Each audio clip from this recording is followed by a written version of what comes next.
Welcome everyone to the Inspired Choices Network TV show. I am your host, Christine McIver. We have a fabulous guest today. She is not physically in studio, but she's going to be joining me via Skype. I have Megan Sillito with me. Megan is an international facilitator of world changers, magicians, and creators. Today we're going to be talking with Megan about money and consciousness. And before we bring Megan on, I'd like to tell you a little bit about her. For over 20 years, Megan has masterfully facilitated deep transformation in individuals and groups from all walks of life, from entrepreneurs to artists and housewives to NASA engineers. Like a court gesture, she has creatively led thousands to reach beyond their limiting beliefs of what is possible to claim they're having it all. Ridiculous life. She is an international speaker and a group facilitator. People coming towards Megan's events often say they are having so much that they didn't realize that their whole life had changed. You can connect with Megan at megansillito.com. Welcome to the show, Megan. Thank you, Christine. Thank you so much for having me. I'm so happy you're here. And this is a conversation I love having with you about money and consciousness. So let's start first with, let's do a little bit of background. Where did you begin your life, Megan? Where did I begin? I began my life as a poor white child. Just kidding. I was born in Salt Lake City, and while my father was going through his doctorate degree, and when I was like 2 weeks old, we went back across the border to Canada, which is where my family is from. And I was raised in Canada. And then when I was about 15, I came back down to Salt Lake City, and this is where I've been since. You've been in Salt Lake City. That's very cool. So Megan, tell us about your journey to the woman that you've become, the masterful facilitator that you've become. Where did you start out in your world as far as a career? Were you always doing this, or did you start somewhere completely ridiculous elsewhere? Oh, I've always been ridiculous. I think the bottom line is like, I don't work well for others. And so I had to figure out something to create, because I just knew that working for other people wasn't really my gig somehow. And I did a lot of different things. Like I bartended, I cocktail waitress. I really only had a real job for about 1.5 years, maybe 2 years, where I went into an office and went into a little booth. But I think for me, seeking answers to questions, like I kind of was like, wow, if all there is to life is punching a time clock, like I'm out, like I don't want to do this. And so I just basically said, hey, universe, God, whoever's out there, like you got to show me something different, because I'm pretty sure this isn't it. And also there was I was acting a lot of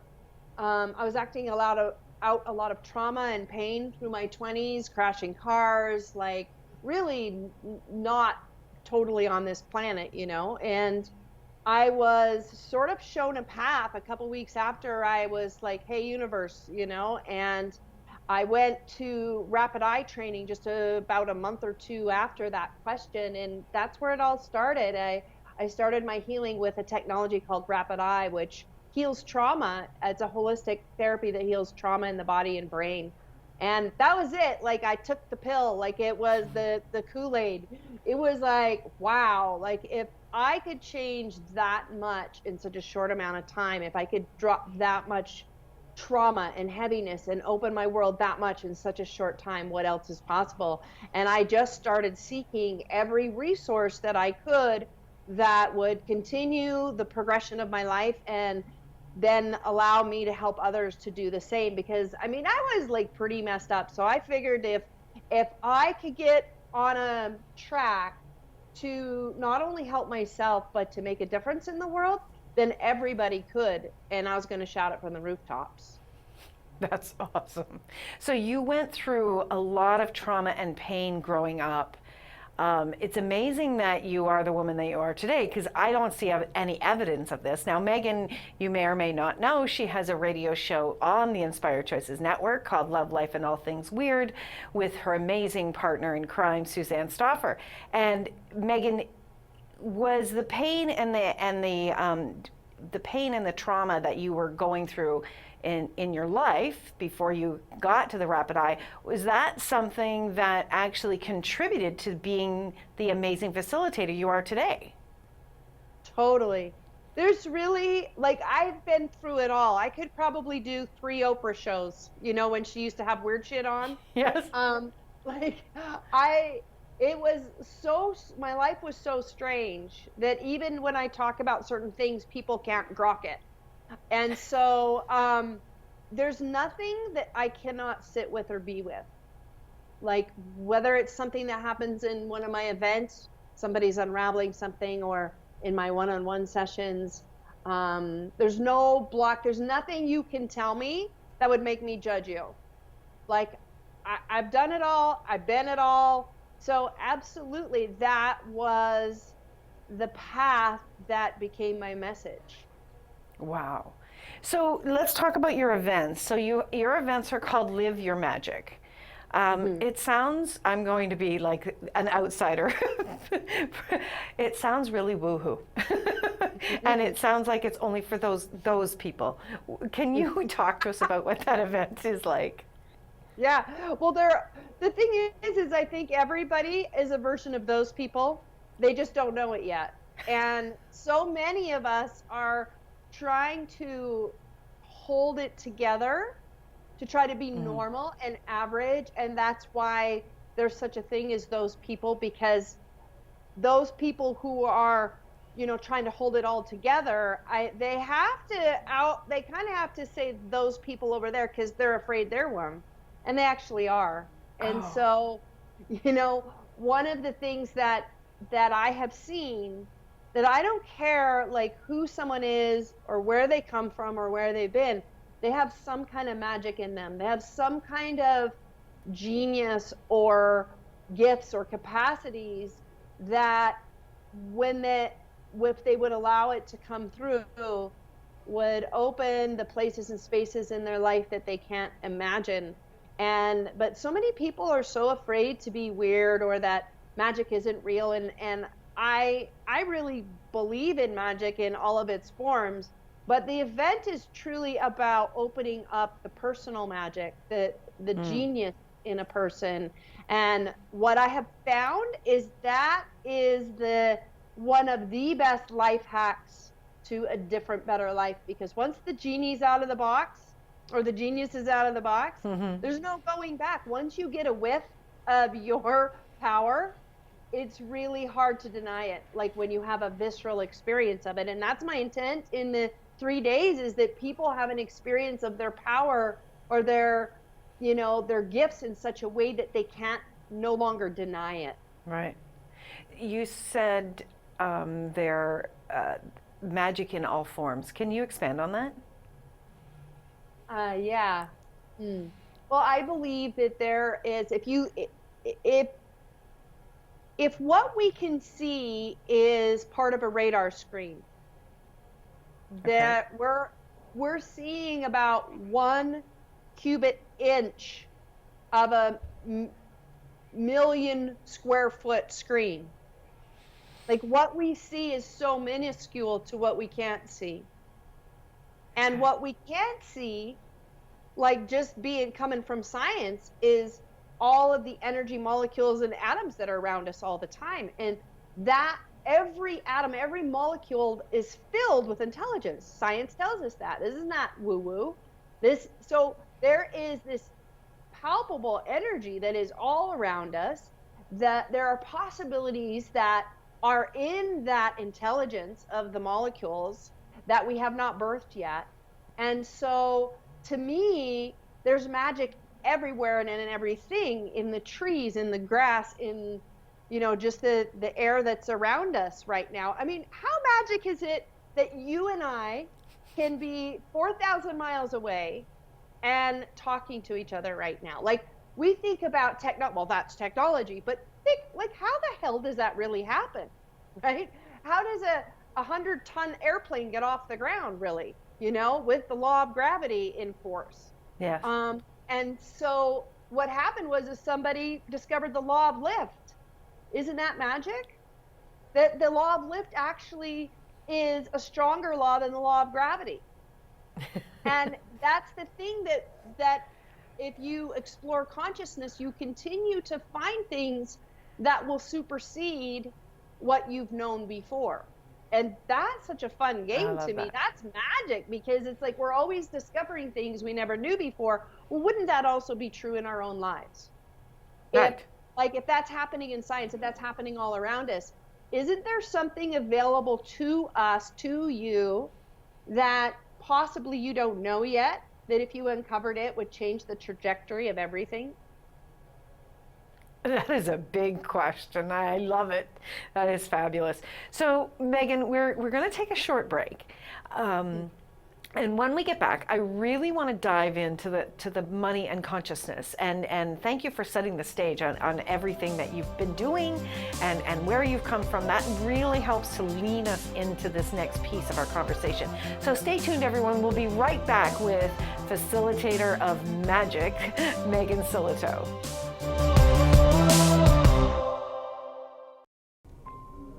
Have you thought about bringing your voice to the world? Are you looking to have a global platform that you can connect with? At Inspired Choices Network, we create an opportunity for you to bring your voice each and every week to a global platform. We support you, we train you, we bring your podcast out to more than 50 platforms. We are a network of building a community where we're bringing conscious voices to the world. If you're looking to have more of an opportunity, if you're looking to bring what you know to the world, do connect with us. You can contact us at inspiredchoicesnetwork.com, or you can send an email to becomingahost@inspiredchoicesnetwork.com. We'll have a conversation and we'll show you what truly is possible. Welcome back, everyone, to the conversation with Megan Sillito. Today we're talking about money and consciousness. So right before the break, Megan, you laid out your whole story and brought us right up to your event, Live Your Magic, and really talking about magic. And I love that explanation of it. It's both logical and it's actually, it has a magical energy to it just in and of itself. So let's talk about now money and consciousness. How do you see money and consciousness? Where are we today, and where is the magic for us in the future? Well, just let me put it really simply. Can you help more people with money or without money? Way more with money. Right. And for some reason, well, I kind of know the reason, like organized religion and the powers that be, the political power, they wanted to have the power. And for them, whoever had the money had the power. And so they created messages like, it's better to be poor. It's better to be spiritual than have money. You know, they created all of these kinds of messages that got kind of pushed into our culture. So there's all of these people that I have found that are on a spiritual path, that are on a conscious path of one form or another, but they won't allow themselves to choose to be wealthy because they see it as a sin, or they see it as less than. It's better to be really poor and not charge people and be like Jesus. And like, I hear a lot of those kinds of things. But if you have these gifts to give the world and you don't have money to pay your rent, then what are you focused on? You're focused on trying to pay your rent, and you're not looking at being a contribution to other people, for sure. Yes, exactly. And so in my interesting point of view is that money desires to be part of the change that we're all asking for on the planet and on the earth. And in order to do that, it must be received by those with a conscious path. Like, I think also a lot of people that I talk to, the people in their lives that have had money have used money over them. They've used money to punish. They've used money in negative ways. And so people have made it up that money is bad or money is evil, but actually those people were just stupid that did that, right? It's like, yes. Money's totally neutral. It's like, it it is activated by whose hands it is in. Right. And it magnifies who one is, because it's just an energy. So if I'm a philanthropist, how much more of a philanthropist will I be with $10 million than with 10? Right. Right. And if I'm an a-hole, and I get more money, then I'll be a bigger a-hole. That's kind of how it goes. And so it's really the spiritual people, the people who are on the conscious path, if they're denying and pushing away money, consciously or unconscious, Yes. then the money doesn't have a point of view, so it'll go to the a-holes. So the more a-holes that have the money, the less money can contribute to the change on the planet. And so my flag right now is like, hey, like spiritual people, conscious people, like wake up. Here's the flag, like, like choose to be wealthy, because that is part of well-being. Wealth, actually, the root is well-being. And wealth comes from well-being? Yes. That's very cool. So do you believe that there are people out there that are still desiring money, and yet they have a belief that money is like, that old saying, the root of all evil? Is that still very prominent? More than you would think. The thing about it is, it's tricky because most people have really suppressed that idea. So they're not aware that that's actually what's running them. But if you listen to them talk about people with money, yes, you can hear it. You can hear that, like, oh, that person, da-da-da, who do they think they are, blah, blah, blah, with all their fancy this and fancy that. It's like their words are giving away that they essentially look at people with money as bad or less than, or, So if it shows up as jealousy or resentment or hostility towards someone, it's not really about that someone, it's about themselves? Yes. Like, not always in that kind of a direct manner, but it's like, what I see is that they're afraid if they had money, they would be that too. So okay. I think that's a huge piece right there. Mm-hmm. That they're looking at what someone else is doing and they're saying, I don't want to be that person. So subconsciously they're pushing it away. Yes. Okay. Mm-hmm. Yeah. But if you look around, you can find people that are amazing and happy and loving that also have money. And that's true wealth. Like, I don't feel like money is the measure of wealth. It's part of wealth, but it's not the whole measure of wealth. And so I know people that have a lot of money that aren't wealthy. They're always afraid of losing it. They're guarding it. They don't trust anybody. Everybody wants me for my money or whatever. And I don't see that as wealthy. Just because you have a few million in the bank doesn't mean that's wealth. I feel like, and I go back to the original definition of wealth, which is well-being. Like, do you have well-being in your relationships? Do you have well-being in your bank account? Do you have well-being in your business? To me, that's what true wealth is. And it includes money. Whereas it's so funny when I do something online or do a class on money or abundance or whatever, there's always someone in the group. It's like, well, it's not just about money. And I'm like, no, it's not, but it includes money. Money's just one. It's like, and in that person's actually making money way too significant. So I think the obsession with money could be the root of all evil. But what I notice is that people who have money don't obsess about it. Say more about that. Well, the people that I have met that are truly wealthy, they don't even think about it. They're just creating their life. They're just creating their vision. And money's just part of it. It's not even, if there's something to talk about with regards to money, it's just like, and the sky's blue. It's not significant to them. And the people that don't have money are generally obsessed with it, or they feel like there's lack. They're mad at people who have money, and they're mad that they can't pay their rent, and they're mad at people who charge money for their services. And like, they're actually, those people are way more obsessed about money than people who actually truly have wealth. Right. What do you think about, Megan, people that, and I'm going to, again, the conscious people, people that are doing, spiritual healing of some sort. What do you think about it when you hear them say, everybody deserves this, so that's why I charge the price I charge? Or I give a big discount if people don't have the money. What do you think about that when you hear that? Well, I've done that, full disclosure. And here's the thing is that I'm not sort of a black and white person. I don't see it in just one way.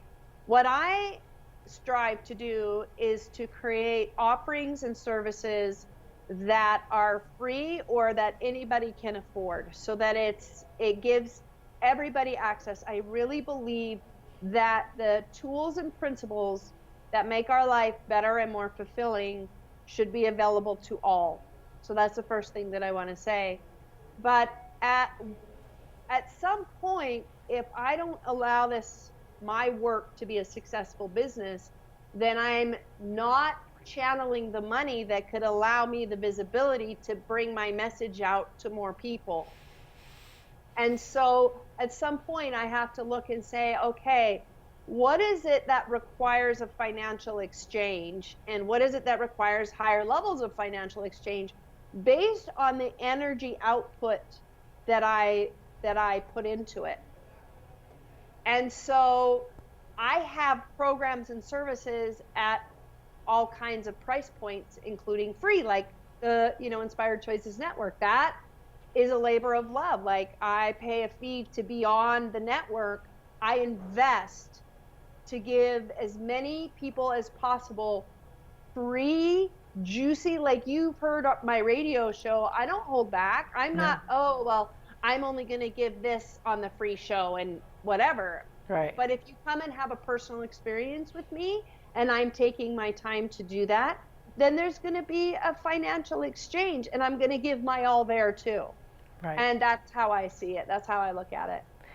I really like that, Megan. I really like that explanation of what you're choosing on the financial exchange. And the financial exchange is not necessarily physical cash. There is an exchange that's going on between you and that other individual. That changes it big time. The pity party that I often hear conscious people doing towards other people, I think it's a disservice. And yes, I'm sure that we've all been there and done that, but I do think that it's time for a change. So Megan, we've just got a couple of minutes left. Tell us what we can do to start to change that in our own lives. The biggest thing that I would say to do is make friends with the money. There's so many different energies on our planets, right? There's nature, there's rocks, there's flowers, there's cats, there's dogs, there's humans, and all kind of different frequencies. But how familiar are you with the frequency of money, with how it feels, like how it dances, that can dance with us, and like have a conversation with it, ask it how it would like to serve through you. That's one of my favorite questions right now with money is, who would you like to serve through me? What would you like to create through me? Because it is a consciousness. It is an energy, just like everything. And if you take all the significance off of it, then it can actually do its job and create more and support you in that, because so many people make choices because they need money or for money, but money should never be the leader. You're the leader of your life. So you look around and you go, what do I really want? What do I want to be? What do I want to create? What's my vision? And if you commit to that, money will come and play, because it loves to be part of changing the world. It loves to be part of something greater. So if you actually are willing to make friends with it and put your purpose first, it will come for the ride. But you've got to mend the rift that you have with money. You've got to look at how you're keeping it out, just like any relationship, right? What kind of projections have you put on money that's keeping it out? And like, clear that stuff up. Have a clearing conversation. That's fantastic. Call me up and I will facilitate a clearing conversation with you and money, That's and allow awesome. it to participate in your life and in your creations. That's fabulous. Megan, you have a program going on right now. Can you tell us about that program? Yes, I am so excited about this program. It's called Imprinting for Riches. And for me, what I'm also aware of, that some of us in consciousness are like, I don't see money as evil. I know it can help me create greater, and I don't seem to be able to be in flow with it. And my awareness is that it's because we are not imprinted it for that. Like, we grew up in families that didn't have money, or were struggling, or we are part of a community that struggles with money. And so we haven't been exposed. We will make within $5,000 of our five closest friends generally. And so how do you get access to the people who have that consciousness with money that you'd like to learn about? I was lucky enough when I started my practice to have a really good friend that was raised by a very successful multi-million-dollar entrepreneur. And she's just always known money would flow to her. And people that have been raised with money tend to have that, even if they have to undo something twisty-loo about it, Right. And so I'm bringing on people in this program. This is like the 22-day dive. I'm bringing the consciousness of money in every day. I'm facilitating, and I'm bringing wealth-minded people on so that you can hang with people like millionaire philanthropists and things like that, so you can start feeling into their consciousness around money. It's like we have to kind of train ourselves to be in the consciousness of money, and there's a lot of different ways to do that. And so it's really my goal in this is to have hundreds of spiritual conscious people aligning with the consciousness of money, making friends with money, and having money be really just like gravy. It's like, oh, isn't that cool? $5,000 came in today. That's awesome. That's awesome. And just to have it be not so significant. Right. It's almost like we have to bring our energy and attention to it to lose the significance of it, so that actually it can flow freely into our Sounds like an amazing program. You can absolutely check out Megan at megansillito.com, where you'll see everything that she creates all over the world. Megan is a global change maker, and this program will definitely be one of her, I'm sure, signature programs for sure. Yeah. Thank you, Megan, so much for being with us today. I adore you, and I'm so grateful we were able to connect and share more of what you're doing in the world. Thank you so much. I love talking about this stuff. So thank you so much for giving me another platform to talk more. That's fantastic. Thanks, Megan. Be sure to come back next week, where we'll have another inspiring guest who's changing things in the world. Until then, my friends, remember, you can always make another choice.